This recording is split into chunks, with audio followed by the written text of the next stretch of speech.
Narrator.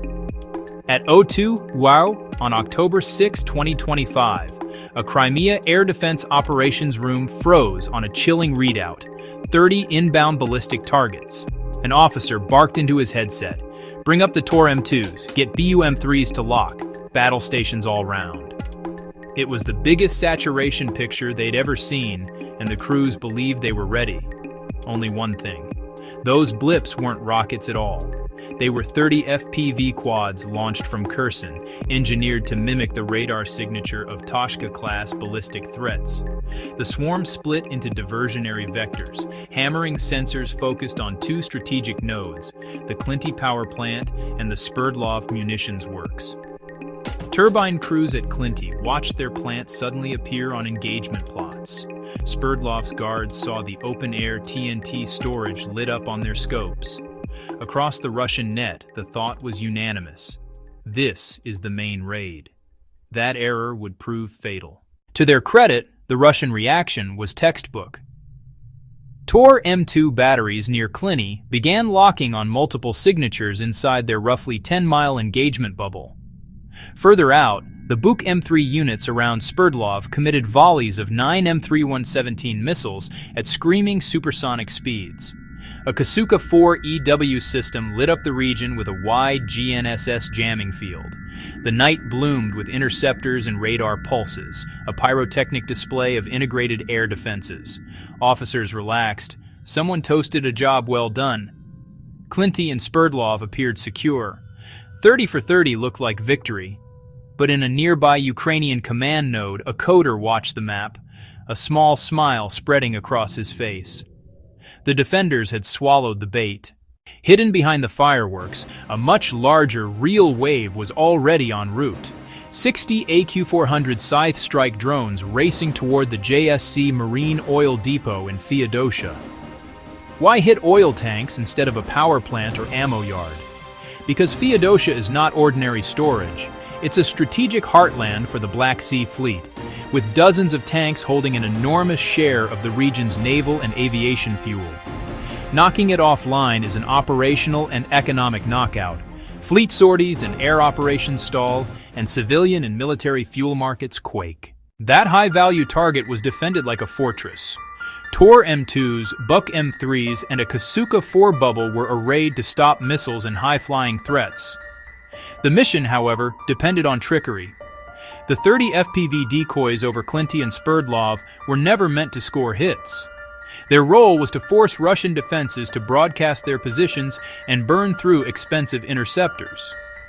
Ukraine spent a tiny fraction, roughly $30,000, on the decoys.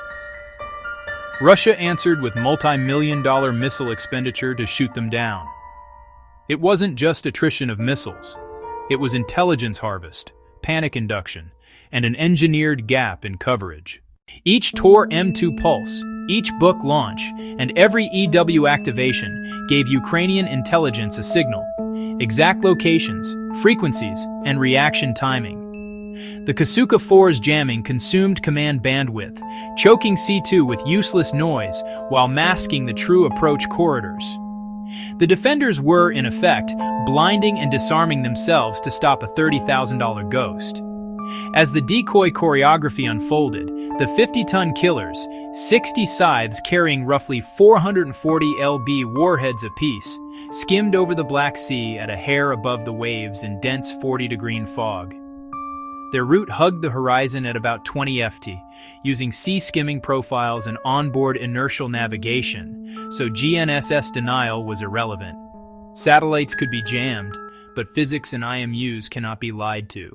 At 0208, a local Tor M2 operator finally registered the Scythe group, but fog and sea clutter complicated Doppler returns.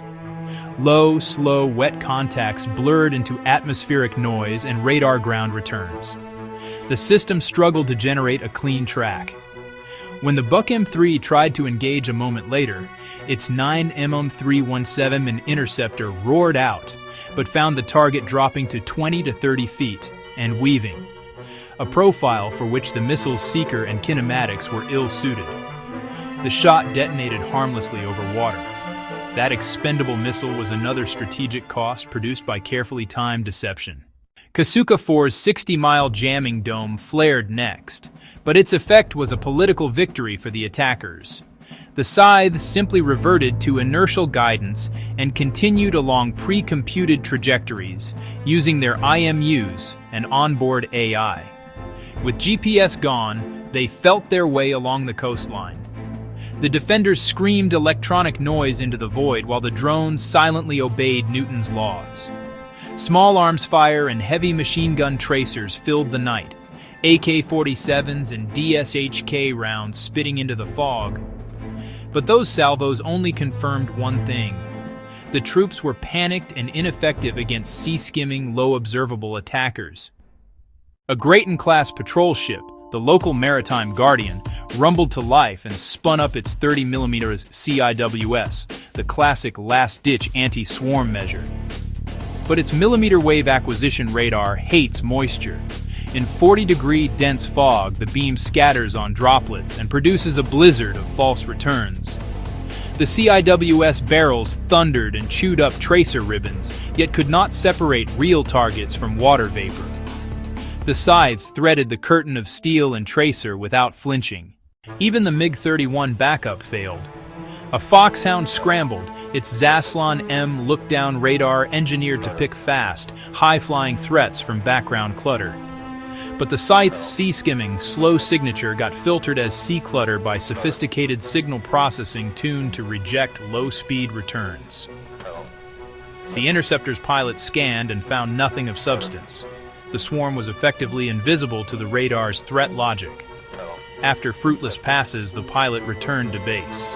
High-end hardware, matched to its design problem, had been defeated by simple physics and the attacker's choice of flight regime.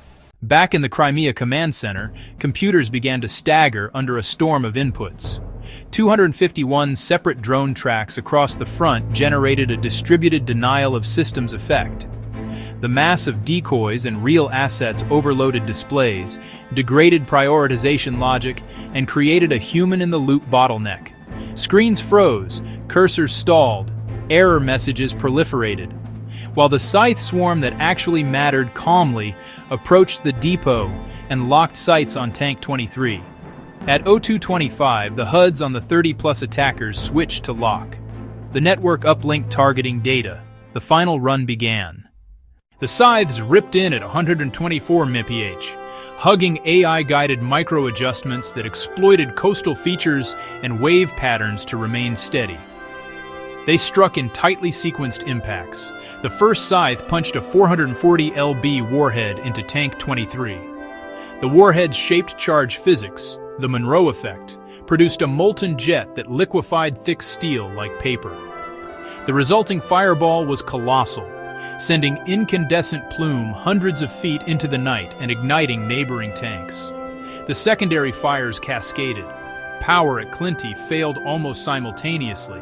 Sverdlov's TNT stores erupted in a delayed catastrophic sequence that provided a second arcing display of destruction. When the fires died down, the tally was harsh and wide-ranging. 21 storage tanks were destroyed or burning. Hundreds of millions of gallons of fuel were lost or contaminated, and a key portion of the fleet's southern fuel supply was rendered unusable. Analysts estimated a severe immediate effect on sortie rates and fleet operations, and a cascading economic blow to fuel availability across occupied regions. The power blackout at Clinty and the loss of munitions at Sverdlov compounded the operational pain. Russia's narrative of an impenetrable Crimean air defense umbrella had been shredded. Civilian footage of towering oil farm conflagrations flooded social channels, breaking the myth of invulnerability and directly linking frontline operations to home front hardships like fuel shortages and blackouts. Beyond the physical damage, the raid forced painful strategic choices. Moscow could pull interceptors and radar assets inland to defend industrial and logistics hubs, weakening frontline IADS, or leave those nodes exposed and risk further crippling strikes. Each reallocation created new gaps for Ukrainian air and missile assets to exploit. The operation showed how relatively inexpensive expendable drones and careful deception can impose outsized costs on a defender who answers with expensive interceptors and complex systems. Tactically and doctrinally, the strike proved a principle. Masked, inexpensive, and well-timed unmanned platforms, combined with EW masking and human intelligence-led target selection, can bypass even layered modern defenses. Cheap decoys buy space and time. Abundant one-way strike assets exploit those windows. The operations planners accepted high attrition rates for the expendable drones because the alternative cost to the defender, millions of dollars in missiles, diverted batteries, and production loss, was unsustainable.